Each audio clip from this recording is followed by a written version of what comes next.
ഇൻസ്റ്റാഗ്രാമിലോ അല്ല. ഇതുപോലുള്ള ആയിരക്കണക്കിന് പോൺ വെബ്സൈറ്റുകളുണ്ട്, പോൺ സൈറ്റുകളുണ്ട്. ഇതിലേക്ക് ഇവർ അപ്ലോഡ് ചെയ്ത് കൊടുത്താൽ ഇവർക്ക് ലക്ഷക്കണക്കിന് രൂപ കിട്ടും. ഇപ്പൊ ഈ സിനിമാ നടിയുടെയൊക്കെ കാര്യം പറഞ്ഞാൽ അവർക്കതൊരു പ്രശ്നമില്ല. കാരണം അവര് സ്ഥിരമായിട്ട് ഇതേപോലെ ഉദ്ഘാടനങ്ങൾക്ക് പോകുമ്പോൾ ഇതേ കണക്കുള്ള ഷോർട്സ് ക്ലിപ്പിംഗ്സ് ഒക്കെ അവർ ഈ മിക്കവാറും എല്ലാ ക്യാമറക്കാരുടെയും ഈ ഓൺലൈൻ സൈറ്റിലെല്ലാം കിടപ്പുണ്ട്. പക്ഷെ നമ്മളെ പോലുള്ള സാധാരണക്കാരായ അല്ലെങ്കിൽ നമ്മൾക്ക് താല്പര്യമില്ലാത്ത ഇതുപോലെ അല്ലാതെ ജീവിക്കുന്നത്, ഇപ്പൊ ആക്ട്രസ് എന്ന് പറഞ്ഞാൽ എല്ലാവരും അങ്ങനെയല്ല. ആക്ട്രസ് എന്ന് പറഞ്ഞാൽ ഈ മോഡലുകൾ അങ്ങനെയുള്ള ആൾക്കാരാണ് കുറച്ച് ശരീരം എക്സ്പോസ് ചെയ്യുന്നത്. ബാക്കിയുള്ളവർ മാനം മര്യാദയ്ക്ക് ഡ്രസ്സിങ് ധരിച്ച് മുന്നോട്ട് പുറത്തേക്ക് ഇറങ്ങാൻ ആഗ്രഹിക്കുന്നവരാണ്.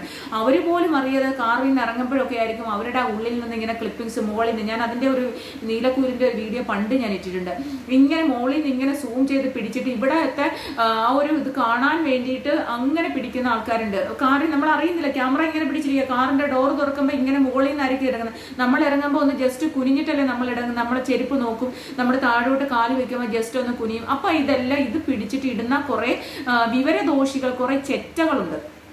അപ്പൊ എനിക്ക് ഇതിനകത്ത് പറയാനുള്ളത്, ഇങ്ങനെയുള്ള വളരെ ഭക്തി നിർഭരമായ ഒരു അന്തരീക്ഷത്തിൽ നടക്കുന്ന ഇതേപോലെയുള്ള സെലിബ്രേഷൻസ് അല്ലെങ്കിൽ ഇതേപോലെയുള്ള പൊങ്കാലകളൊക്കെ നമ്മൾ തീർച്ചയായിട്ടും ഈ ഒരു പോലീസ് സംവിധാനം അല്ലെങ്കിൽ ഗവൺമെന്റ് ഗവൺമെന്റിൽ നിന്ന് ഗവൺമെന്റ് അല്ലെങ്കിൽ സർക്കാരിന്റെ ഭാഗത്തു നിന്നും കറക്റ്റ് ഒരു റെസ്ട്രിക്ഷൻ ഉണ്ടാവണം. ഇതേ കണക്കുള്ള ആൾക്കാരെ ഈ ഒരു അവസ്ഥയിൽ കയറ്റി വിടാതിരിക്കാനുള്ള ഒരു സംവിധാനം തീർച്ചയായിട്ടും ഉണ്ടാകണമെന്നാണ് എനിക്ക് ഈ അവസരത്തിൽ പറയാനുള്ളത്.